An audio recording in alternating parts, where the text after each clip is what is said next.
Hello everyone, welcome back to the channel. Today in this video I'm going to teach you how to sign out your YouTube account from other devices using your iPhone. So let's get started without wasting any time. First, open the YouTube app on your phone.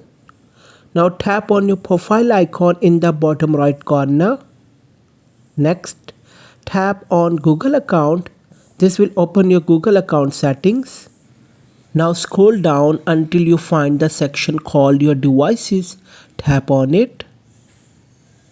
Here you'll see a complete list of all the devices where your Google account is currently signed in. This includes phones, tablets, smart TVs and computers. Find the device you want to remove. Tap on that device.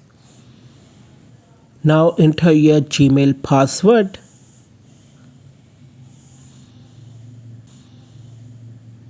And then tap sign out or remove. Google will instantly remove your account from that device, which means your YouTube account will also be signed out automatically. And that's it.